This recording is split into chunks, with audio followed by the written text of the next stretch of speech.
welcome to another video for my Case Me a Christmas card series for 2022.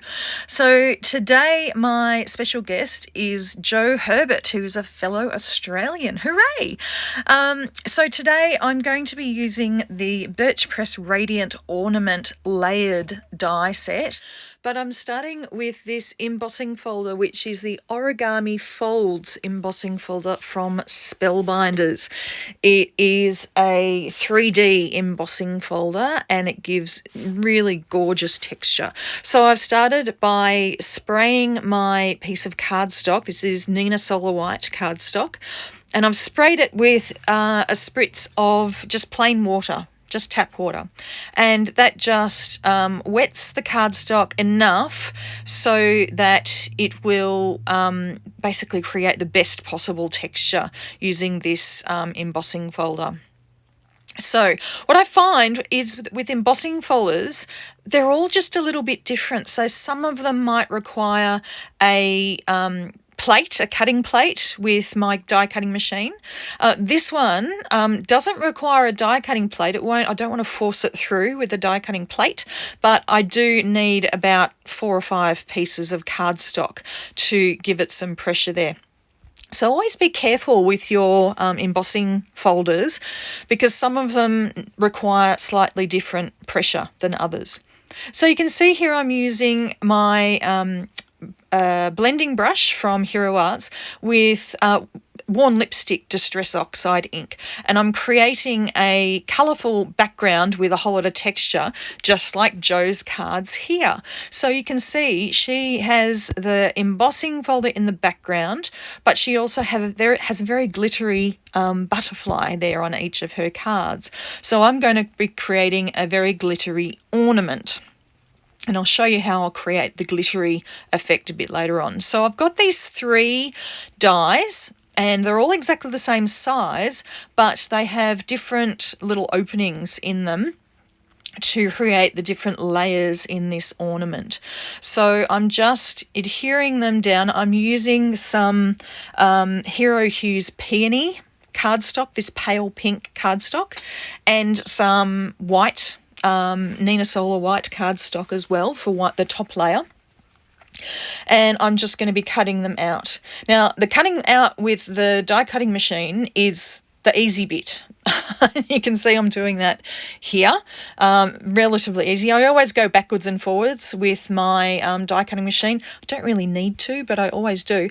But these set of dies, it is useful to go backwards and forwards because there are a lot of tiny, tiny little openings in these dies. So now comes the bit that took the most amount of time with this card.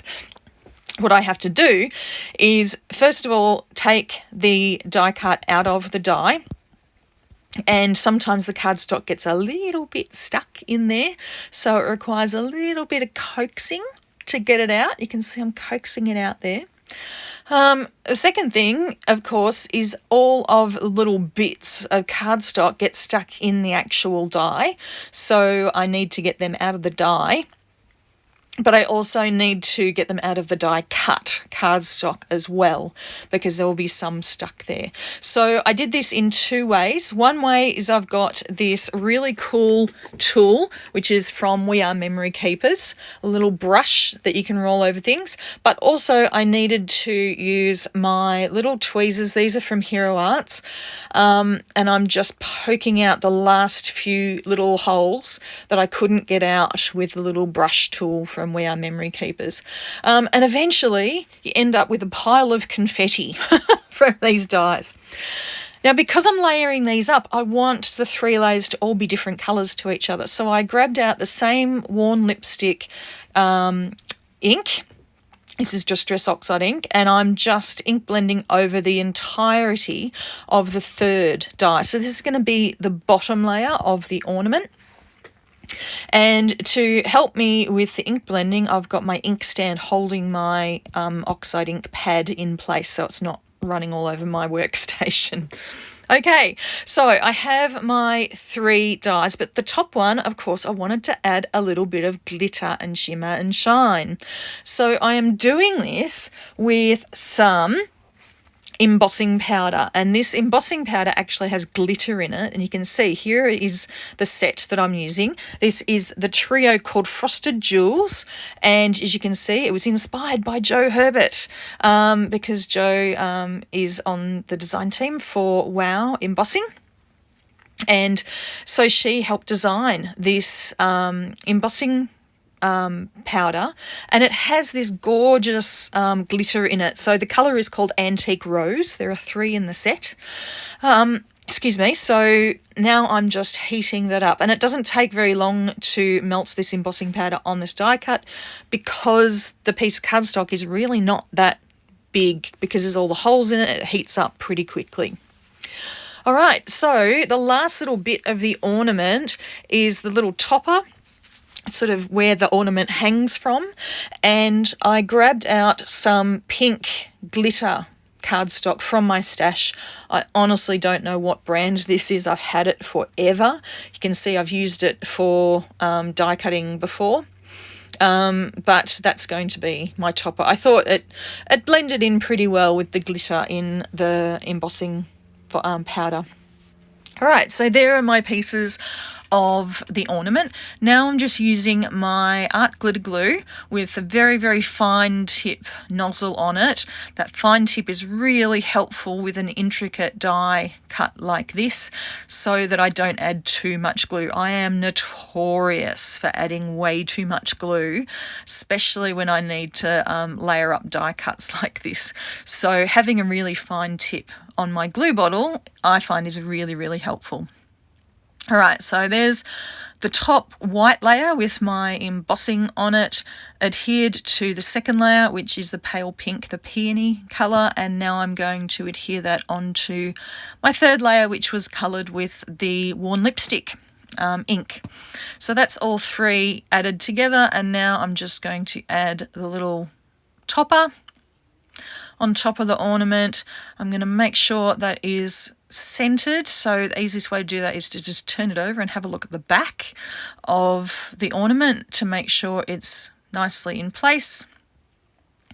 And then I will just leave that there for a little bit, and I'm going to adhere it to my card. So for the rest of my card, all I really need is a sentiment. I've got my background, I've got my ornament, now I need a sentiment. So I pulled out that same bit of Peony cardstock that I used before, because you don't want to waste the scraps, do you? And I pulled out the Christmas Holidays stamp and cut set from Hero Arts, and I've just chosen one of the sentiments from that set. I am inking up that sentiment with some embossing ink and pressing that down nice and firmly with my Misty to getting good impression. And then I'm going to be adding just plain white embossing powder. Again, I'm using Wow embossing powder.